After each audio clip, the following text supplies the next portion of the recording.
Hey guys, this isn't gonna go well, but welcome back to Steamcember. I wanted to get a bunch of different kind of games. If you know about this game already, you already know what a mistake this is. But this is getting over it with Bennett Foddy. I've just wanted to try it, so we're gonna try it now. This is a great way to kick off week 4. Let's freaking do it. Yep, here I am. So this is me. I am a guy, perhaps a naked guy, in a pot, and I have a hammer. And I must use this to travel. Using only a mouse. There is no clicking, there is only moving the hammer. Which is gonna be bad. Okay, so I know about this game. This is like, you have certain games that are like frustration games. This game is made by Bennett Foddy, who you may know as the guy who created such timeless classics as Quap. That's the main one I know, or Clop. Quap was all of them are like games that don't control well. But the idea is you need to learn to get past the difficult controls to succeed. Like there, I succeeded just now. I kind of thought something talked to me throughout the game, though. Isn't there supposed to be narration? There's no feeling there more it is. intense than starting over. This is Bennett Foddy talking to me If you deleted here. your homework the day before it was due, as I have, or if you left your wallet at home and you have to go back after spending an hour in the commute. Oh, totally. If you won some money at the casino and then put all your winnings on red, but it came up black. If you got your best shirt dry cleaned before a wedding and then immediately dropped food on it. If you won an argument with a friend and then later discovered that they just returned to their original view. Starting over is harder than starting up. If you're not ready for that, like if you've already had a bad day, then what you're about to go through might be too much. Feel free to go away and come back. I'll be here. I think that's kind of great how the game kind of tells you that this game's going to be frustrating. Yeah, I'm here with you, Bennett. Take a break at any point. Just find a safe place to stop and quit the game. Don't worry, I'll save your progress, always. Even your mistakes. What if I don't want you to save my progress? This game is a homage to a free game that came out in 2002, titled Sexy Hiking. Oh, okay. The author of that game was Jazuo, a mysterious Czech designer who was known at the time as the father of B games. Oh, okay. B games are rough assemblages I never heard of of that found before. objects. Designers slap them together very quickly and freely, and they're often too rough and unfriendly to gain much of a following. They're built more for the joy of building them than as polished products. That is true. So what do you call this? In a certain way, Sexy Hiking is the perfect embodiment of a B game. And up, no. It's built almost entirely out of found and recycled parts. And it's one of the most unusual. This game looks like it's literally made out of found and recycled parts. In it, your task is simply to drag yourself up a mountain with a hammer. That act of climbing, in the digital world or in real life, has certain essential properties that give the game its flavor. You know, for how much I knew about this game already, I had never heard of Sexy Hiking, so okay. Cliffs are too sheer or too slippery. And the player is constantly, unremittingly in danger of falling and losing everything. I have to, like, keep adjusting my chair and how I'm sitting. See, I like to call him music here. I also like his little whoops. I don't know if he's going to talk about it, but I can't help but feel like... So, I'm a theater guy, and this game, in, like, its aesthetic choices, really reminds me of the works of Samuel Beckett, which his first name, Bennett, kind of sounds like Beckett. But he's the guy who made Waiting for Godot, which, no, I am not pronouncing that wrong. I believe it is pronounced Waiting for Godot. I know Godot is a name. I'll talk about that some other time. But especially some of his less popular works, like Endgame. A real punch in the gut. See, but I was expecting it because I know that's what this game is about. So I was ready for the frustration. All right. So what I need to do is, like, somehow I've watched people play this game before, so calling this blind might be a little bit unfair. Like, I've watched the speedruns of this before. Apparently, you get really good at this game with enough practice. And I think I would like to be one of the people who can say that they've beaten this game. I feel like that would be really satisfying. I felt that way a little bit about Quap for a while, because I wanted to be able to get further, but, you know, I couldn't even start to. Quap was more of a, like, fun distraction for me. I bet you could get really good at moving in Quap, but... Oh, and I am back to the beginning, basically. So this is, like, the true beginning that you might have to start at again. It's unlikely that you're going to get thrown all the way back behind those trees. But I guess I'm supposed to be prepared to see this screen quite a lot. In Endgame, it is Endgame, right? There's not going to be any theater buffs that tell me I'm talking about the wrong thing. I haven't read it in a while, but Endgame has 4 characters. 2 of them are doing most of this stuff, but there's also two old people named Nan and Nag. Is that it? An old man and an old woman, supposedly married, but hard to tell, who spend the entire show in pots like these, usually inside them. Like, a lot of times they go away and they're just, like, down in the pots or in the barrels or whatever, but they pop up every once in a while and talk. And the play is super bizarre and abstract and doesn't really explain why it's like that. You know, you can try and interpret why it's like that, or why it's like this, but I think it's like this because Endgame is like that. I think Samuel Beckett inspired this somehow, where there's a kind of... It's kind of a world of existential meaninglessness. I think Samuel Beckett teaches us and works like Gatto that... So I'm waiting for Gatto, if I can talk about that. I think it's not really a coincidence that the name Gatto sounds like God. They're waiting for 2 people, Vladimir and Estragon, are waiting for a man... Did I get worse at this? I think I got worse at this game. Because I was doing kind of well before. Huh. Maybe I'm trying too hard. That must be a really sweaty pot. They're waiting for a guy named Gatto, and Gatto never comes. We don't know exactly why they're waiting, but apparently when Gatto gets there, he's going to make their lives better. He's going to put an end to their waiting. The people appear to be drifters or hobos or whatever, and Gatto's supposed to give them work or purpose or something. It's alright, Bennett. It's alright. We're gonna keep our wits about us here. Nope. So it's kind of like, if you look at it as God, or as, you know, Bennett tells us that, or Beckett, rather, Samuel Beckett tells us that waiting is the human condition, that we spend our whole lives waiting for something better, and that we don't really... You can both take it as we both don't enjoy the things we have, or we don't take actions to make our lives better because we're waiting for some opportunity to come to do it for us.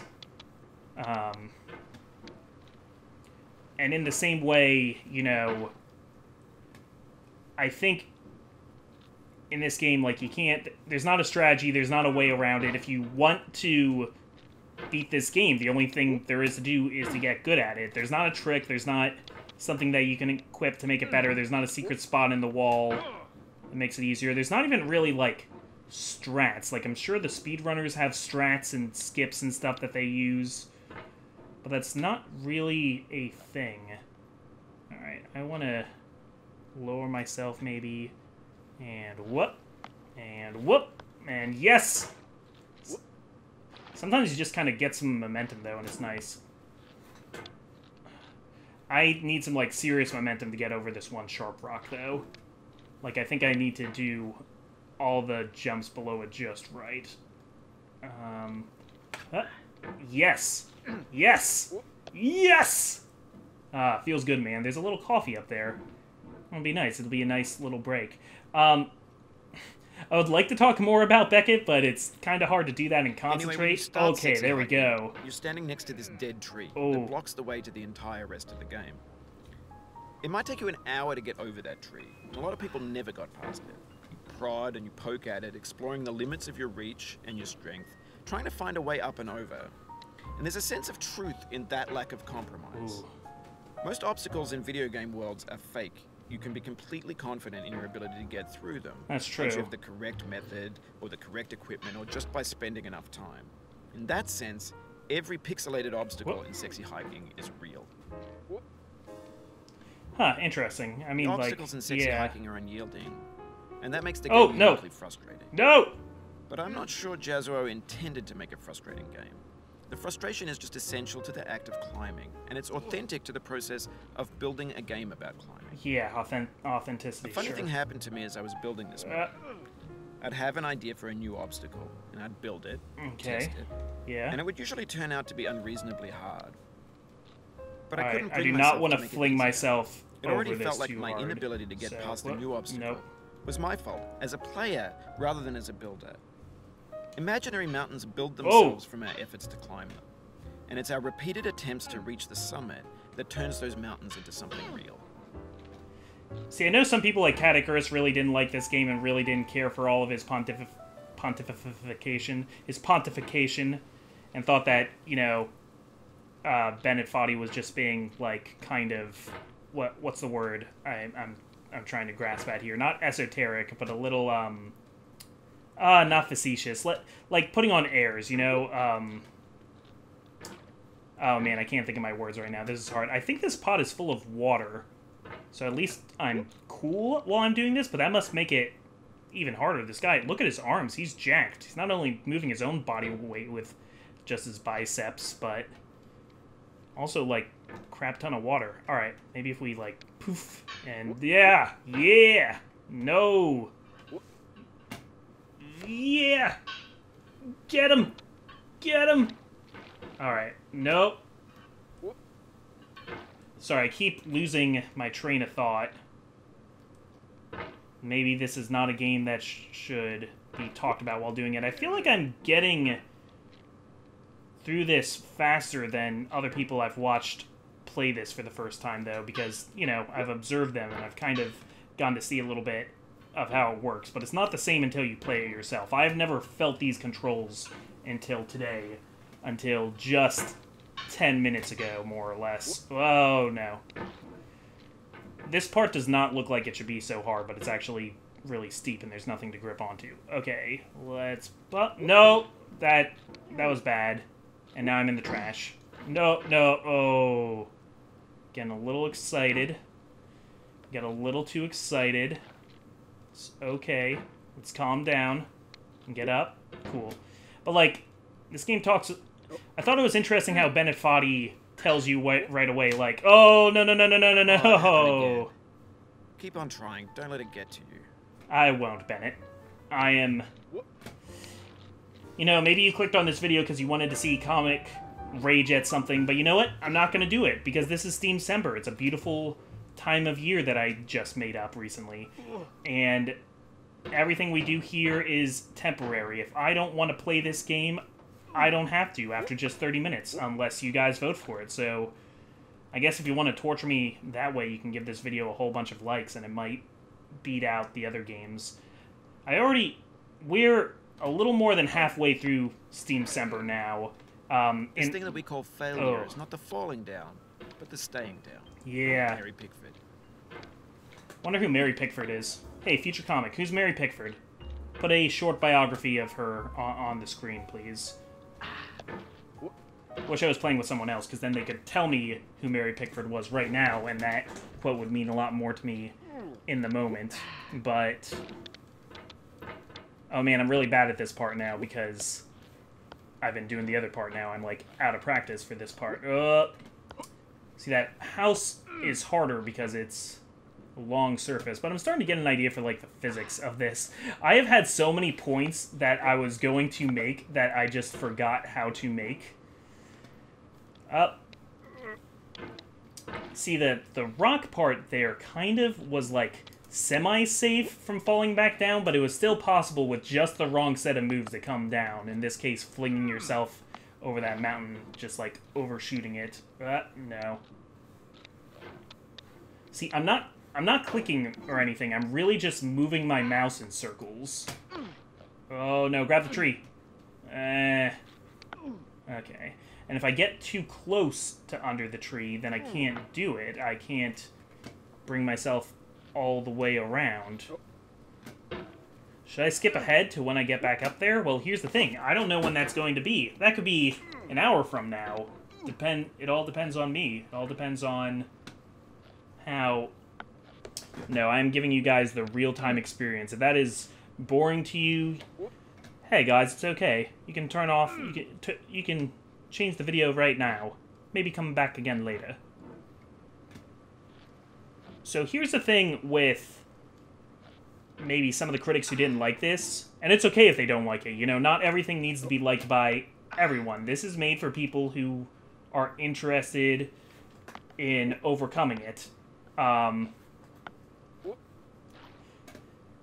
See, we have a lot of games now, like, Five Nights at Freddy's is not unlike this, but more games that just... Hello Neighbor, maybe, is a better example, or that thing with, like, Baldi or whatever, that are just made to be, like, silly and frustrating and be popular in the moment, so that YouTube people will play it, and, aw. Heh. Ha. You're funny, Bennett. I do like this song, though. Oh, man, I hope this isn't copyrighted. Shoot, what was I saying? Yeah, so, like, this would seem kind of like... Cat Icarus, I really like you, Cat Icarus. And I think it's okay if you don't like this game. I'm not going to say that you're missing the point, but I think maybe the way you talked about it, you didn't as much have an idea of what it's trying to do. This is definitely like an art house game. Much more so than, like, Sexy Hiking or anything like that. Man, I forget how to do the simple parts now. You have to be in, like, just the right position, and it's starting to hurt my hand where it hits the desk while I move it. Like, my wrist is starting to hurt. Here we go. I like the background, though. I like the lighthouse. Alright. Get myself around this weird ore. This is the other thing that makes me think of Samuel Beckett, because in Waiting for Godot, and lots of his other plays, but especially Waiting for Godot, it is really common to have the set be, like, just sort of a wasteland. The script calls for a single tree and a single rock. And besides that, it should be mostly desolate. And maybe this is just the production of Waiting for Godot I did, but a lot of people like to just fill the stage with garbage to give it the sense that it's like a place of forgotten things, or maybe even that it's like a post-society world. But it's a world of things that should have functions, but because of where they are right now, they have become meaningless. Like, that barrel down there is not acting as a barrel, it's just acting as a piece of scenery. It has as little meaning as we do right now. This journey only has as much meaning as we ascribe to it. But yeah, because it's like that, it makes me really think of Samuel Beckett, and I believe the further you get up, the more weird stuff you find. And it's not like world-building stuff, like, it's not like this game's gonna turn out to have a plot and be about, like, aliens, and, like, there's an alien making me do all this. That's... If they made a movie based on Getting Over It with Bennett Foddy, that would be the plot. It would be, we are going to make you get up this mountain. And, like, that would be the twist at the end, would be aliens. Or this was all like a simulation or like a psychological experiment. It is kind of a psychological experiment, though. Because it's to see if you can get over it. But what I think Cat Icarus doesn't... I think what he does not take into account is that you don't need to play this game. And, like, of course you don't need to play this game, but, you know, we're free people. We can play or not play whatever we want, but this game does not want everybody to play it. Fire Emblem doesn't want people who only like first-person shooters to play Fire Emblem. It's not trying to, like, get people of every single audience. You know, it's catering to certain audiences, and so is this. This game, I think, very polite, gives you... Soul would have no rainbow, had the eyes no tears. John Vance Cheney. Thanks, John Vance Cheney. Who's that? Put a biography of that up. But, like... See, and I am frustrated. It's not like I'm not feeling the frustration that other people do, but I appreciate the frustration as what you're supposed to be feeling. And I don't think it's there just to make this a rage game that, you know, is popular on YouTube for a while and makes a quick buck in its 15 minutes of fame. I don't think that's what's going on here. I think it gives you a challenge, and it says, hey, if you want to try and have the willpower to learn how to do this, you know, to climb the mountain, then, you know, put yourself to it. But it's okay if you don't want to. It's okay if there's not value in doing that to you. That's, I don't know, that's what I find myself thinking when I do this. I played a game a while ago called Celeste. People were asking me if Celeste is going to be one of my games for Steamcember. It is not, but only because I have played it before, so it wouldn't be blind. But Celeste has become one of my favorite games of all time, and the whole conceit of the game is that, you know, it does have a plot. It's about Madeline, who's trying to climb the top of a mountain, and it is obviously a very metaphorical mountain, though it's also a literal mountain. Similar thing kind of going on here. That's why I say that the games remind me of each other. That, and because I'm just trying to keep saying things. Oh, I almost accidentally got myself right where I needed to be. So close, so close, so close. Okay, can we do another, like, launching ourselves? Can we pogo? Sometimes you can't really pogo. If you're not on the ground, it's very hard to get a pogo started. So let's start one this way. Well, no. That pogo did not... That pogo was a no-go. So let's just... What? No. No, that did not at all what I wanted it to do. I can see how you could, like, get good at this, though. Well, in Celeste, there's a part towards the end. Celeste is a very hard game. Definitely a more, quote-unquote, fair challenge than this game is giving you. This game wants to give you an unfair challenge. It wants to make it as frustrating as possible. Celeste has difficulty much more in the way of Super Meat Boy. I don't think it's as difficult as Super Meat Boy, but in both Celeste and Super Meat Boy, you have screens. They're platforming games. I guess this is technically a platforming game. You have screens, and you need to platform to the goal of the screen. And after you get that one, you have beat it forever. You never need to beat that again. It will get you to the next level. So every challenge is a bite-sized challenge, and you only need to do it once.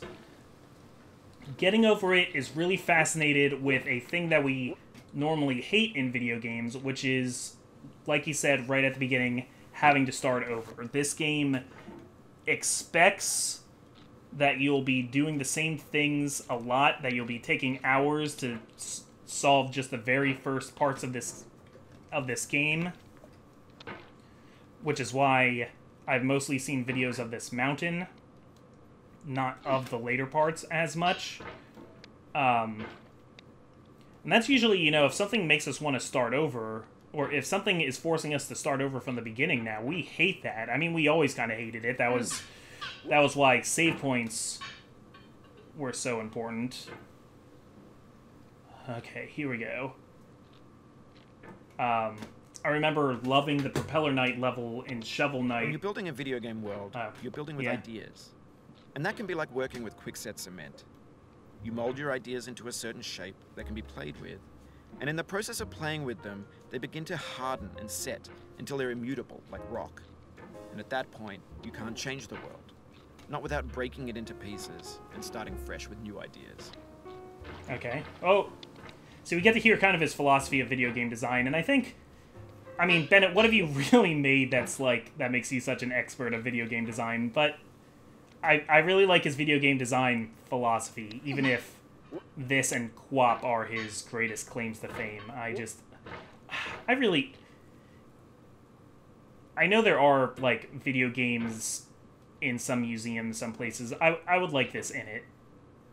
I feel like this game is definitely intended as an artistic statement, and it's definitely meant to inspire something in certain people who play it. But I don't think I'm going to get up this mountain today on the show. So I'll take this point to remind you that here in Steamcember, everything's made up and the points don't matter. That here on Steamcember... Oh! Is the happiness I had before. That's the deal. C.S. Lewis. Oh, I know who that is. You wrote The Lion, the Witch, and the Wardrobe, and the Screwtape Letters.